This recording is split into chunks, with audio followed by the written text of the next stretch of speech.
بادشاہ اور ہجاکو کے جھگڑے نے چین کی جنگی کونسل اور اس کے جنگی آپریشنز کو اس قدر فالج زدہ کر کے رکھ دیا کہ وہ چنگیز خان کے خلاف کوئی جنگی حکمت عملی مرتب نہ کر سکے۔ ایک طرف چین ریاست داخلی خانہ جنگی کا شکار تھی تو دوسری طرف چنگیز خان ایک کے بعد ایک قلعہ فتح کرتا جا رہا تھا۔ جلد ہی چنگیز خان کے لیے اس کے وفادار سردار جو کہ دیوار چین کی دروازوں کی حفاظت پر مامور تھے نے دیوار چین کا دروازہ کھول دیا اور چنگیز خان کی فوج بڑی آسانی سے چین ریاست کے پایہ تخت تک پہنچنے کے قابل ہو گئی۔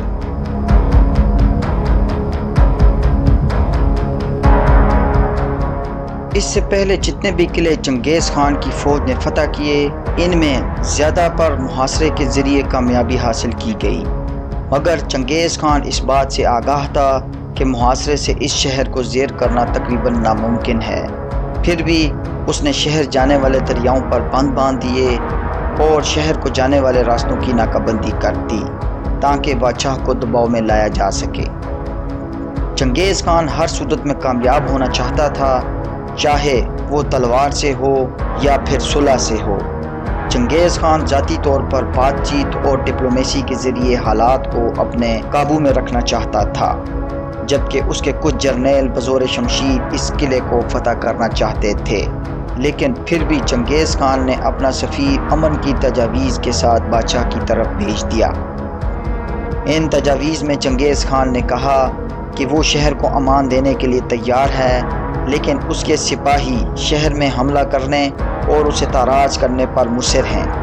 ان کی تشفی کے لیے ان کو کچھ تحائف دینا ضروری ہوگا۔ اگر بادشاہ کو میری تجویز سے اتفاق ہے تو اسے میرے آدمیوں کو مطمئن کرنا چاہیے، اس صورت میں وہ شہر سے چلا جائے گا۔ بادشاہ یہ بات جانتا تھا کہ مصلحت سے پھر بھی بچ جانے کا کوئی نہ کوئی راستہ نکل آئے گا، مگر جنگ کی صورت میں جیسا دوسرے شہروں میں ہوا سب کے سب مارے جائیں گے۔ اس نے چنگیز خان کی طرف 500 نوجوان، اتنی ہی غلام لڑکیاں، 300 گھوڑوں کا غول، سونے اور سلک سے لدے چھکڑے بھیج دیے، جبکہ چنگیز خان نے اس میں ایک اور مطالبے کا اضافہ بھی کر دیا کہ اسے بطور بیوی ایک شاہی خاندان کی شہزادی بھی مہیا کی جائے، جسے بھی مان لیا گیا، اور دونوں فریقین کے مابین 1214 میں یہ معاہدہ طے پا گیا۔ چنگیز خان نے مال و زر اور غلام اپنے افسروں اور سپاہیوں میں تقسیم کیے اور محاصرہ اٹھا کر اپنے وطن چل دیا۔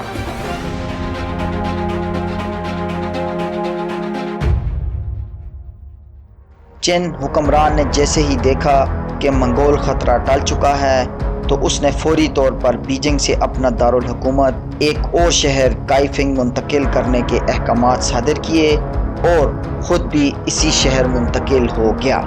یہ شہر حالیہ بیجنگ سے بھی مضبوط اور محفوظ تھا۔ 120 میل لمبی فصیل میں محفوظ یہ شہر اب چین سلطنت کا نیا دارالحکومت تھا۔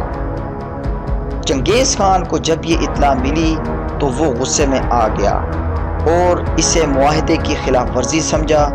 اپنی منگولیا روانہ ہوتی فوج کے ساتھ واپس پلٹ آیا اور بیجنگ کا سخت ترین محاصرہ کر لیا۔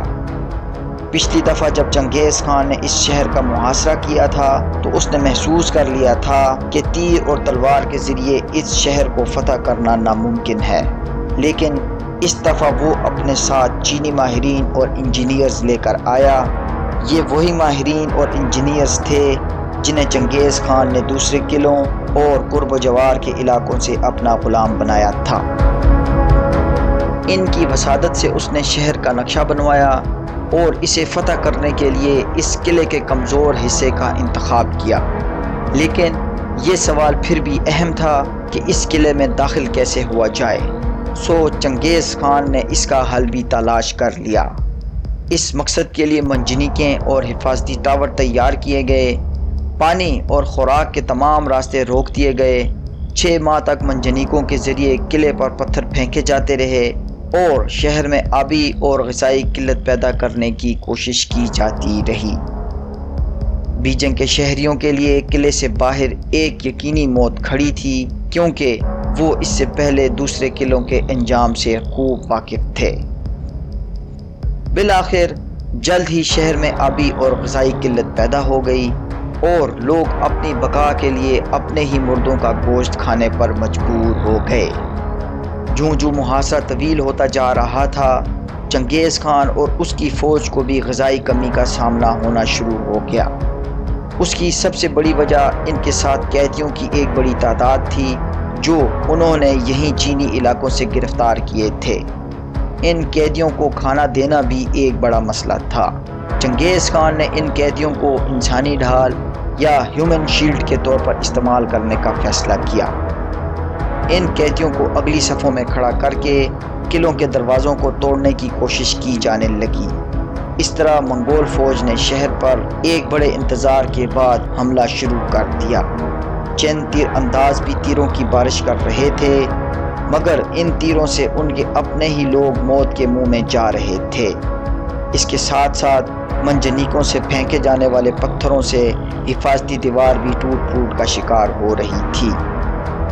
جن فوجیوں نے ان برے حالات میں بھی ہمت نہ ہاری اور اپنی آخری کوشش کے طور پر چنگیزی فوج پر بارود سے بنے آتشی مواد کے ذریعے حملہ کر دیا۔ اس بات سے اندازہ لگایا جا سکتا ہے کہ چین ریاست یا چینی اس وقت بھی کتنے ترقی یافتہ تھے۔ لیکن چین فوجیوں کو اس وقت مایوسی ہوئی جب انہوں نے دیکھا کہ اس آتشی مواد سے چنگیزی فوج نہیں بلکہ اپنے ہی لوگ جو کہ ان کی قید میں تھے مارے جا رہے ہیں۔ ہر تیر جو وہ پھینک رہے تھے سے ان کے ہی بھائی اور بیٹے قتل ہو رہے تھے۔ ان کو اپنی جان بچانے کے لیے اپنے ہی لوگوں کو قتل کرنا پڑ رہا تھا۔ وہ جلد ہی ہمت ہار گئے اور تیر برسانے چھوڑ دیے۔ اسی دوران منگول فوجی دیوار کے تباہ شدہ حصوں پر سیڑھیوں کے ذریعے چڑھ گئے اور دیواروں پر موجود تیر انداز فوجیوں کو قتل کر دیا اور قلعے کے دروازے کھول دیے۔ اس طرح 1 جون 1215 کو منگول فوج بیجنگ میں داخل ہو گئی۔ بس پھر کیا تھا، ہر طرف موت کا کھیل، نہ کوئی گھر محفوظ تھا نہ کوئی انسان۔ بے شمار لڑکیوں نے خودکشی کر لی۔ جیسا چنگیز خان کا حکم تھا، لڑکیوں کو زیادتی کا نشانہ بنایا گیا۔ بے شمار لڑکیوں اور بچوں کو باندھی بنا لیا گیا۔ بھوک اور پیاس سے ستائے بے شمار لوگوں کو موت کے گھاٹ اتار دیا گیا۔ ہر گھر، ہر عمارت کو نذر آتش کر دیا گیا۔ کھیتوں اور باغوں کو آگ لگا دی گئی۔ 10 لاکھ آبادی پر مشتمل یہ شہر اپنے دامن میں اب بے شمار مکینوں کی لاشیں لیے عبرت کا نشان بن چکا تھا۔ چربی اور خون نے بیجنگ کی گلیوں کو اس طرح سرخ کیا کہ چلنا تو دور، یہ ایک بھوتوں کا شہر یا گوشٹ ٹاؤن بن گیا۔ ہر طرف لاشوں، کھوپڑیوں اور ہڈیوں کے مینار نظر آ رہے تھے۔ گھروں اور محلوں کو آگ لگانے کے بعد جب منگول کمانڈر شاہی محلات کی طرف متوجہ ہوئے تو وہاں سے انہیں بے شمار سونے، چاندی، سلک اور قیمتی اشیاء کے کثیر ذخائر ملے۔ ان سب کو لوٹ لینے کے بعد شاہی محل بھی نذر آتش کر دیا گیا، جو 1 ماہ تک سلگتی آگ اور دھوئیں سے اپنی رودات بیان کرتا رہا۔ یہ سب قیمتی خزائن چنگیز خان کو بھجوا دیے گئے، جو اس وقت شمال میں قائم کردہ منگول لشکرگاہ میں موجود تھا۔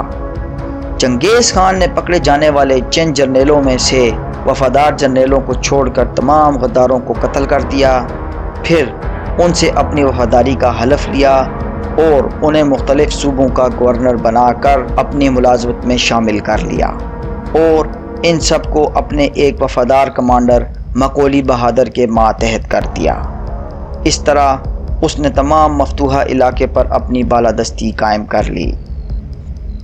1216 عیسوی میں جب چنگیز خان واپس منگولیا لوٹا تو اس کے ساتھ سونے اور چاندی کے ڈھیروں کے علاوہ بہت سے ہنرمند، فنکار، ڈاکٹرز، انجینئرز اور معیشت دان بھی قیدیوں کی صورت میں موجود تھے، جن کے علم سے منگولیا کی قسمت بدل گئی۔ منگولیا کا پائے تخت اب اس علاقے کی امیر ترین ریاست بن گیا۔ گھوڑوں کی پشت پر بغیر کاٹھی کے بیٹھنے والے یہ منگول اب اپنے سے کئی گنا طاقتور سلطنت کو فتح کرنے کے بعد اب خود ایک بہت بڑی طاقت بن گئے۔ چین سلطنت اب سمٹ کر ایک چھوٹے سے حصے تک محدود ہو گئی اور اگلے 20 سالوں میں بقایا سلطنت کا بھی خاتمہ ہو گیا۔ جلد ہی منگول سلطنت اپنے ہمسائے میں موجود مضبوط مسلم سلطنت خوارزم شاہ سے بھی زیادہ مستحکم، مضبوط اور بڑی سلطنت بن گئی۔ جب یہ خبریں خوارزم شاہ کے سلطان علاء الدین محمد بن تیکش تک پہنچی تو اسے یقین نہ آیا کہ جن چینی علاقوں کو وہ فتح کرنے کا خواہش مند تھا ان میں سے ایک مضبوط چین ریاست کو ان خانہ بدوش منگولوں نے فتح کر لیا ہے۔ اس نے اپنے ایک سفیر سید بہاؤالدین رازی کو انہی خبروں کی جانکاری کے لیے چین روانہ کیا، اور جب اس نے بہاؤالدین رازی سے چین کے حالات سنے تو وہ اس کے ہوش اڑا دینے کے لیے کافی تھا۔ دوستو، طاقت اور برتری کی اس جنگ نے جلد ہی ان دو بڑی طاقتوں کو ایک دوسرے کے آمنے سامنے لا کھڑا کیا۔ کون اس جنگ کا فاتح رہا اور کون مغلوب ہوا، یہ سب کچھ ہم آپ کو اس سیریز کی اگلی ویڈیو میں بتائیں گے۔ دوستو، ہمیں امید ہے کہ آپ کو ہماری یہ کاوش پسند آئی ہوگی۔ ہماری حوصلہ افزائی کے لیے ویڈیو کو لائک اور شیئر ضرور کریں۔ اپنی قیمتی آراء سے ہمیں کامنٹس کے ذریعے آگاہ کریں۔ سیکھو جانو کہ اس چینل پر اگر آپ نئے ہیں تو برائے مہربانی چینل کو سبسکرائب کر لیں اور بیل کا بٹن بھی دبا دیں تاکہ ہر نئی ویڈیو کا بر وقت نوٹیفیکیشن آپ کو مل سکے۔ اپنا بہت خیال رکھیے گا۔ اللہ حافظ۔